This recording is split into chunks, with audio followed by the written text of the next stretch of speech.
지금 한덕수 대행의 어떤 빅텐트 자체가 저는 완전히 이거 뜬구름 잡는 이야기로 보이거든요. 왜요? 뜬구름 잡는. 왜냐하면 한덕수 대행에 대해서 이렇게 단일화를 한다고 하고 빅텐트라고 얘기를 했는데 예를 들어 저는 한덕수 대행이 그럼 출마를 안 한다면 어떻게 되는 거죠? 출마를 안 한다고 해버리면 저는 다들 출마 근데 할 것이라고 어느 정도 그러니까 출마를 한다고 했는데 만약에 한덕수 대행이 막판에 가서 안 한다고 해버리면 네. 근데 한덕수 대행은 그냥 키울 만큼 키우고 마치 한덕수 대행이 마치 큰 이 빅텐트의 중심인 걸로 생각했다가 네. 근데 한덕수에 대한 어떤 그 거품이 꺼져버리면 저는 완전 국민의힘이 본선에서 이재명 대표하고 어떤 싸워 보기도 전에 네. 그냥 국민의힘 후보의 어떤 본선 경쟁력이 완전히 뭐 추락할 거라고 이렇게 보이거든요. 저는 오늘 그 한덕수 대행이 국회에 와서 시정연설을 하고 추경 예산에 대한 시정연설을 했는데 네. 민주당에서는 지금 그것이 뭐 대선 출마를 하려고 하는 것이 아니냐 그러는데 맞아요. 저는 그렇게 생각하지 않고요. 오늘 한덕수 대행이 국회 시정연설한 거는 저는 불출마를 위한 이제 자락을 까는 거다 이렇게 보이거든요. 좀 다른 해석이시네요. 왜냐하면 네. 추경이라고 하는 게 지금 굉장히 경제가 어려운 상태에서 긴급 추경을 편성하는 건데 한 10여 조를 그거에 대해서 지금 한덕수 대행이 직접 시정연설을 했다는 것은 이 추경을 통과되고 난 이후에 추경에 대한 어떤 책임을 지겠다는 걸로 보이거든요. 네. 그리고 저는 어제 그 어떤 우리 그 뭐 한미 연합사를 방문한 것도 보면 네. 나름대로 이것이 대선 행보인 것처럼 보이지만 네. 저는 아마 이게 굉장히 뭐 대통령이 부재 중인 상황에서 본인이 나름대로 어떤 중간다리 과도기적인 상황을 잘 관리하겠다고 하는 그런 의미로 길기 때문에 저 한편으로 볼 때는 대선 출마할 것처럼 하다가 저는 마지막에 불출마하게 되면 어마어마하게 국민의힘에 아마 어떤 본선에 나가는 데 있어서 타격을 줄 것이라고 생각이 되고요. 두 번째 저는 이준석 뭐 후보하고 어떤 빅텐트도 저는 조금 말이 안 된다고 생각하는 게 네. 일단 이준석 후보하고 빅텐트를 하려면 한 2개 정도의 전제 조건이 있어야 되거든요. 첫 번째는 뭐냐면 국민의힘 후보가요. 탄핵 찬성하는 후보가 돼야 돼요. 예를 들어 네네네. 탄핵 반대하는 후보가 되면 이준석 후보 같은 경우는 일관되게 지금 탄핵에 대해서 찬성해 왔는데 탄핵 반대하는 후보하고 단일화를 해서 본인이 후보직을 내놓겠냐고요.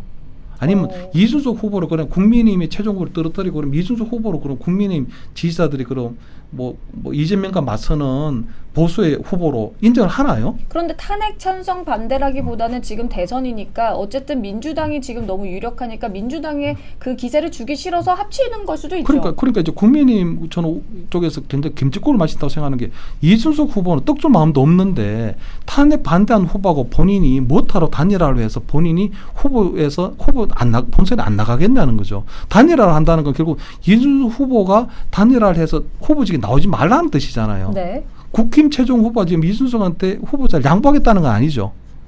이해했습니다. 그러니까 결국은 이준석 후보가 국민의힘의 탄핵 찬성 후보가 아닌 탄핵 반대 후보가 나올 때는 할 일이 없고요. 두 번째는 그 후보가 지금 윤석열 전 대통령하고는 완전히 정책 관계를 단절해 줘야 되거든요. 네. 어쨌든 본인이 당대표가 됐고 또 그다음에 이 윤석열 대통령의 어떤 당선 1등 공신인데도 불구하고 본인이 팽을 당했기 때문에 네. 본인을 대신해서 국민의힘의 대선 후보는 무조건 윤석열 대통령에게 대해서 어마어마한 소위 말해서 격하 운동을 좀 벌여줘야 되는데 과연 저는 김문수 후보나 홍준표 후보가 국민의힘의 후보가 됐을 때 윤석열 전 대통령에 대해서 그런 식의 어떤 격하 운동이라든가 아니면 격화를 시킨다거나 아니면 관계를 단절할 수가 있나요? 그러니까 민주당이 있어도 이제 본인의 정치적인 성향이 맞지 않으면 단일화 어차피 안 할 거다. 그렇습니다. 그러니까 저는 이준석 후보가 원하는 그 단일화의 전제 조건이 되지 않는데 어떻게 빅텐트가 되고 이준석 후보하고 단일화가 될 거냐는 거죠. 그리고 이준석 후보가 아마 정치적으로도 굉장히 감각이 높기 때문에 저도 국민의힘 후보가 이재명 어떤 후보하고 어떤 오차 범위 내에서 엎치락 뒤치락 해야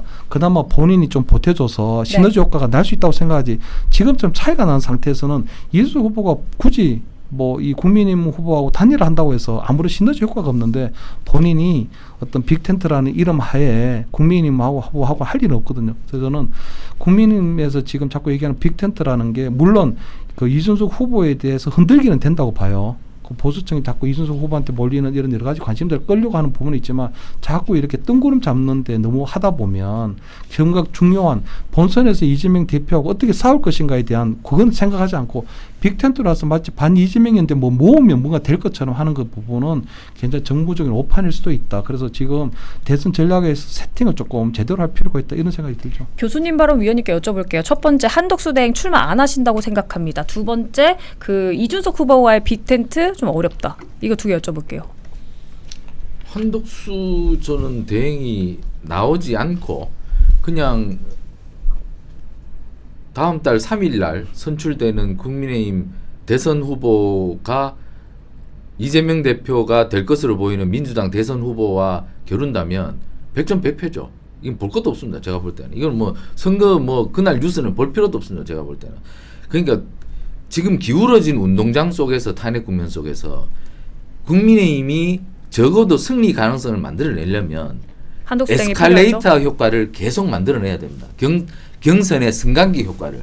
그러니까 지금 경선이 국민의힘 경선으로 끝나버린다면 결정타 효과가 나타나지 않습니다. 네. 국민의힘 경선에서 한 단계의 결정타를 만들고 그리고 한덕수 대행과의 다층적인 결정타를 만들고 그리고 이준석 후보와의 최종 단일화를 통해서 최종 결정타 효과를 만들고 이 정도로 3층, 4층 올라가는 에스컬레이터를 만들어내야지 이재명 후보와의 경쟁이 되는 것이지 지금 국민의힘 후보만으로는 경쟁이 안 됩니다. 지금. 그러니까 그 목적이 민주당이기 때문에 합치는 거잖아요. 결국에는. 그렇습니다. 그런데 교수님은 사상 자체가 안 맞으니까 애초에 지금 그래도 안 될 것이다라고 말씀하시는 것 같아요. 정치는 생물이고 정치는 상대를 보고 뛰는 거기 때문에 지금 상대가 강하지 않습니까? 네, 상대가 약하면 그냥 국민의힘 경선으로 끝내도 되는 거죠. 그 대신 상대가 지금 여러 번 입시 시험을 치른 삼수생이고 공부를 굉장히 잘해온 데다가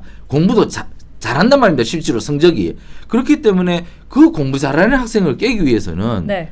여기에서도 경쟁을 여러 번 붙여서 정말 공부 잘하는 사람, 압도적으로 공부 잘하는 사람을 뽑아내야 된다는 거죠. 그렇기 때문에 지금 이렇게 다층적인 경쟁을 붙일 수밖에 없는 겁니다. 이것은 선택이 아니라 강요된 선택입니다. 아, 강요된 자율적인 선택이 될 수 없는 거죠. 그렇기 때문에 이게 뭐 또 외주적인 후보지 않습니까? 사실 한덕수 대행은 용병이죠. 또 왜 자꾸 정당에서 길러온 사람을 만들어내야지 왜 자꾸 밖에서 데려오느냐. 그것은 국민의힘이 약하기 때문입니다. 정당 자체가 약하기 때문이죠. 국민의힘이 정당이 강하면 왜 이런 사태가 왔겠습니까?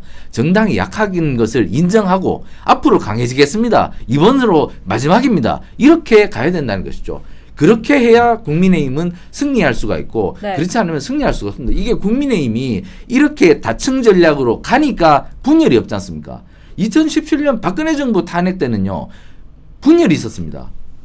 그렇게 대선 전략을 짜지 않고 네. 그냥 독고다이로 갔기 때문에 나는 나 너는 너 이렇게 났기 때문에 홍준표도 나오고 유승민도 나오고 이렇게 분열이 됐기 때문에 아예 승부 자체가 되지 않았던 겁니다. 그러니까 그 사례에 대한 공부가 있기 때문에 국민의힘이 불가항력적으로 이렇게 가는 거죠. 그렇기 때문에 저는 국민의힘이 이 길을 갈 수밖에 없다.